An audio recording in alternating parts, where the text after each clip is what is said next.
In today's video, I'm going to teach you how to fix Venmo try again later error quick fix. If you're seeing that message when you try to open the app or send a payment, it usually means something in the app's temporary files or cache data is stuck.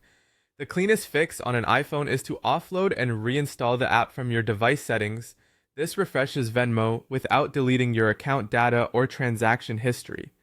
Before we start, make sure you know your login details, since you'll sign in again at the end, and have a stable internet connection for the reinstall. Begin by opening the Settings app on your iPhone.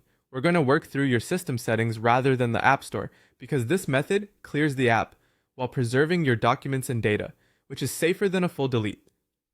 In Settings, scroll and tap General. This is where iOS keeps options for storage and system management. Next, tap iPhone Storage.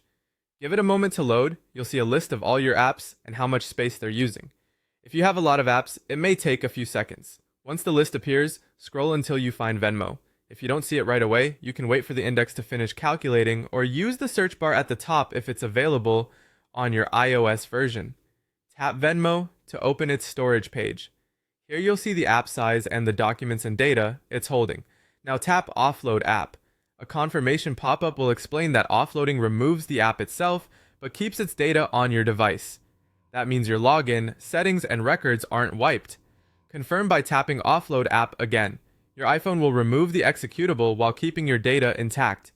Once the offload completes, the option changes to Reinstall App. Tap Reinstall App. This pulls a fresh copy of Venmo back onto your phone and reconnects it to the saved data. Make sure you're on Wi-Fi or have a solid cellular signal so the download completes quickly. When the reinstall finishes, you can tap Open from this screen or return to your home screen and launch Venmo. Now try logging in again. Because we refreshed the app and cleared the cache components that can trigger the try again later message, you should be able to get back in and use payments normally. This quick reset often resolves hiccups caused by updates, corrupted temporary files, or minor connectivity mismatches. And that's it. Simple, safe, and effective. Thanks for watching, and I hope this helped you get Venmo working smoothly again.